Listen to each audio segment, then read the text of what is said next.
దావీదు ఏం చెప్తున్నాడంటే, నేను పుట్టడానికి కారణం నువ్వు,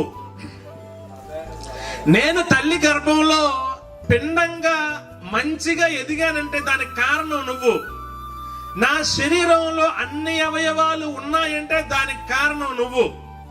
ఆ విషయాన్ని దావీదు తెలుసుకున్నాడు.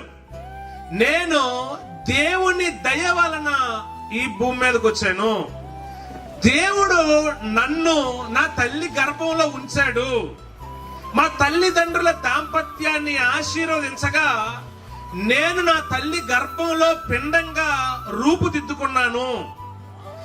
ఏ విషయం కూడా దేవునికి తెలియకుండా, అంటే నేను ఎప్పుడైతే పిండముగా ప్రారంభించబడానో అప్పటి నుంచి డెలివరీ అయ్యే టైం వరకు ఏ చిన్న విషయం కూడా దేవునికి తెలియకుండా జరగలేదు. స్టార్టింగ్ నుంచి ఎండింగ్ వరకు అంతా దేవుని చిత్తము చొప్పినే జరిగింది అని దావీదు గ్రహించి, ఇది నా గొప్పతనం వలన కలిగింది కాదు. రెండవది, సహజంగా ఇది అందరికీ తెలిసిన విషయమైనా కొంచెం ఇబ్బందికరంగా ఉన్న ఈ మాటని సున్నితంగా అర్థం చేసుకోండి. తల్లి తండ్రి, ఒక స్త్రీ పురుషులు పిల్లలు కలగాలని ఎప్పుడు వారి దాంపత్య జీవితాన్ని ప్రారంభించరు, వారు సంతోషం కొరకు దాన్ని ప్రారంభిస్తారు. ఆ సంతోషాన్ని దేవుడు సంతానంగా మారుస్తాడు. అర్థమైన స్తోత్రం చెప్పండి.